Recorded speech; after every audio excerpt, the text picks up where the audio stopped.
Further supplementaries? I move to question number 6. Honourable Clayton Cosgrove. Thank you, Mr Speaker. My question is to the Minister of State-Owned Enterprises and asks, does he have confidence that the government's asset sales program is on track? If so, why? Honourable Tony Ryle. Yes, because it's important that we control our nation's debt given the world's intensifying debt crisis. However, the member might like to ask me the same question after a certain court ruling comes out. Supplementary question. To the Minister, why, when the Chief Executive of Contact Energy has announced the sacking of 100 staff because, as he stated, quote, electricity demand remains weak, unquote, is the government still proposing to sell off at least 2 state-owned electricity companies this year at the bottom of the market? Honourable Tony Ryle. Oh, well, of course, the government is selling a minority stake, or looking to sell a minority stake in these businesses. The government's always made it very clear that we will consider each of those individual sales in light of the market circumstances at the time, and the advice that we are receiving from our advisors is to continue preparing for sale.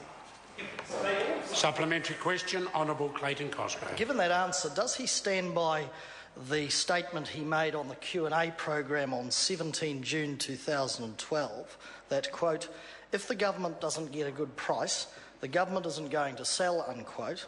And does he agree with Brian Fallow, who said recently, quote, it is folly to press on full steam ahead with partial privatisation of state-owned power companies? Honourable Tony Ryle. Well, yes, the government has always said that all of these decisions will be made in light of market conditions.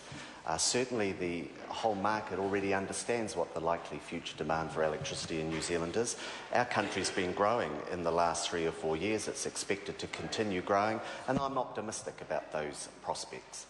Supplementary. Honourable Clayton Cosgrove. Will he give an assurance to the employees of Mighty River Power, Genesis Energy and Meridian that there will not be significant layoffs following any partial privatisation of those state-owned electricity companies, as has occurred with Contact Energy, a former state-owned enterprise which he was a member of a former government that sold it off?